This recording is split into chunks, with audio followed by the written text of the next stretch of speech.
Welcome back to FESPA TV, looking at the world of 3D printing today.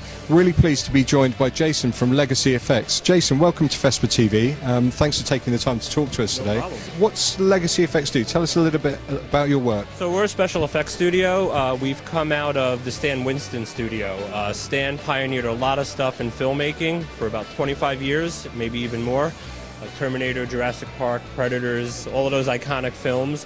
And we've taken his traditional core values and applied them to our new business after Stan passed in 2008, to keep going with his legacy, using his values, but being able to deliver with today's standards. From a 3D print perspective, what's that doing to change your world, if you like? Well, the first thing that's really exciting about it is that with the way everything is today, people want things faster and quicker for deadlines. 3D printing allows us to get parts and pieces into traditional artists and sculptors' hands even quicker. So a lot of people start doing designs early on in Photoshop and then translate them into a digital model.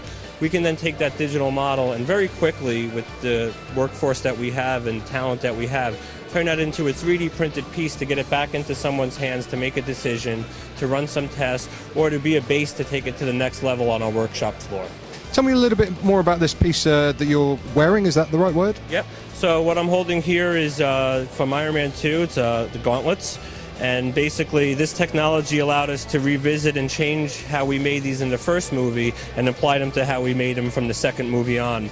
So when the two-person team in design and engineering saw the concept, we were able to quickly print portions of the digits to figure out if it would work the way that they wanted it to translate, and then to quickly produce an output, each breakdown of these gloves, and take them to the next step with plating and then final post-processing, and then assembling to a functioning piece to actually fit over.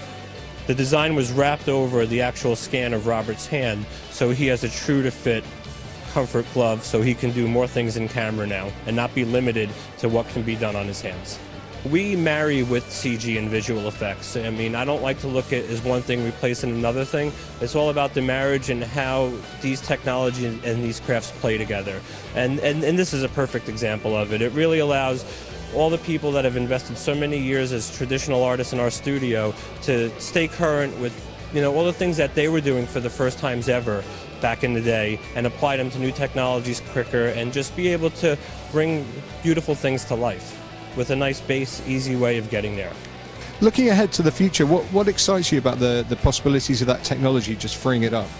What I really like is more material selection. We can simulate ABS now to get even stronger parts, so we can get things out quicker into someone's hand to post-process how it's needed and get it right on set.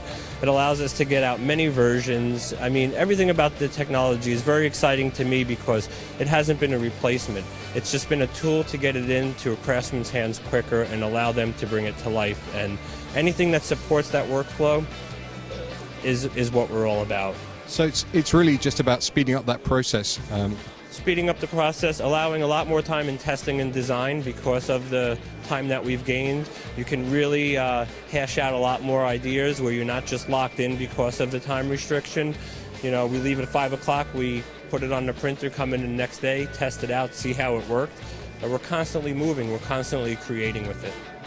Excellent. Well, Jason, thanks again for talking to us today. That's an awesome handshake.